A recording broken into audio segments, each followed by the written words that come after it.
ప్రార్థన. మహాపరిశుద్ధుడా, ప్రేమగల మా తండ్రి, ప్రియ పరలోకపు తండ్రి, నమ్మదగిన మా తండ్రి, కృపా కనికరం గల ప్రభువా, మీకే స్తుతి స్తోత్రములు.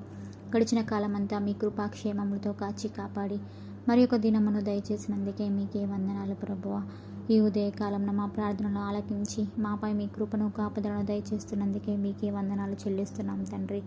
దేవా, పని దినపు కొన్ని నిమిషాల ముందు మీ సన్నిధిలో గడుపుటకు కృప చూపినందుకే వందనములు.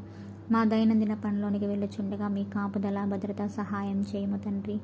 దేవా, ఈ లోకంలో ఎంతోమంది శ్రేష్ఠులు గనులు చూడలేని మరి ఒక శ్రేష్టమైన ఉదయకాల సమయమును ఇచ్చినందుకై తండ్రి మీకు స్తుతి స్తోత్రములు తండ్రి. గతంలో ఎన్నోసార్లు మేము భయంకరమైన పరిస్థితుల్లో ఉన్నప్పుడు నీవు వచ్చి మమ్మల్ని రక్షించి పైకి లేపినందుకే కృతజ్ఞతాస్తుతులు చెల్లిస్తున్నాం తండ్రి. మా జీవితానికి ముఖ్య కారణం, ఒక ప్రత్యేక అర్థం నీవే దేవా.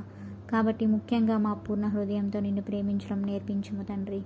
దేవా, నీవు ఆశీర్వదిస్తుంది ఎన్నటికీ ఆశీర్వాదం గనక దేవుని బిడ్డలుగా దేవుని సాక్షులుగా ఉండులాగన ఈ ప్రార్థనలో ఏకీభవిస్తున్న ప్రతి ఒక్క కుటుంబం యొక్క కష్టార్జితాన్ని ఆశీర్వదించుము తండ్రి. అయ్యా, ఎంతోమంది బిడ్డలు భవిష్యత్తు ఏమవుతుందో అని బెంగపడుతూ బతకడానికి సరైన దారి లేక అప్పులు అనారోగ్యాలతో వేదన చెందుతున్నారు తండ్రి. వారందరినీ జ్ఞాపకం చేసుకోండి.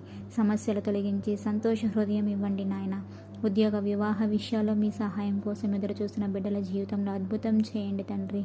నిస్సహాయులైన వారికి మీ నిత్యమైన కృపను చూపి మంచి భవిష్యత్తును అనుగ్రహించండి దేవా. అయ్యా, సొంత ఆలోచనలకు చోటు ఇవ్వకుండా సంపూర్ణంగా మీపైన విశ్వాసం ఉంచి మీ వాక్య ప్రకారం నడుచుకుంటూ జీవితంలో ధైర్యంగా ముందుకు సాగిపోయే ధన్యత ఇవ్వమని వేడుకుంటూ మా బలము భవిష్యత్తు అయిన మీకే స్తుతులు తండ్రి. మా పనుల మార్గంలోనూ మా తలంపులోనూ మీ చిత్త ప్రకారం మా మార్గములను సరళం చేయుము తండ్రి. మా బిడ్డల జీవితాల్లోని మా చిత్త ప్రకారం జరిగించి దీవించి కాపాడి ఆశీర్వదించుము తండ్రి. గర్భవతులైన స్త్రీలను దీవించండి ప్రభువా. తల్లి బిడ్డలు ఆరోగ్యంగా ఉండులాగా ఆశీర్వదించుము తండ్రి. గర్భఫలాలు లేక మానసికంగా కుంగిపోయి మీ దయగాల చూపు కోసం ఎదురు చూస్తున్న బిడ్డలను కనికరించి వారి గర్భధారములు తెరిచి ఆశీర్వదించుము తండ్రి. అలాగే ఎంతోమంది బిడ్డలు వయసు దాటిపోయి వివాహాలు జరగక సరైన సహకారం లేక నిస్సహాయ స్థితిలో తల్లడిల్లిపోతున్న తల్లిదండ్రులకు మీ సహాయాన్ని మీ చల్లని చూపుతో దీవించి వివాహములు జరుగులాగా కృపతో కనుకరించమని మా ఈ దీన ప్రార్థనని మీ పాద సన్నిధిలో సమర్పించుకుంటూ నీ కుమారుడు మా రక్షకుడు నజరేయుడైన యేసుక్రీస్తు వారి అతి పరిశుద్ధ నామంలో అతి వినయంగా అడిగి వేడుకుంటున్నాను.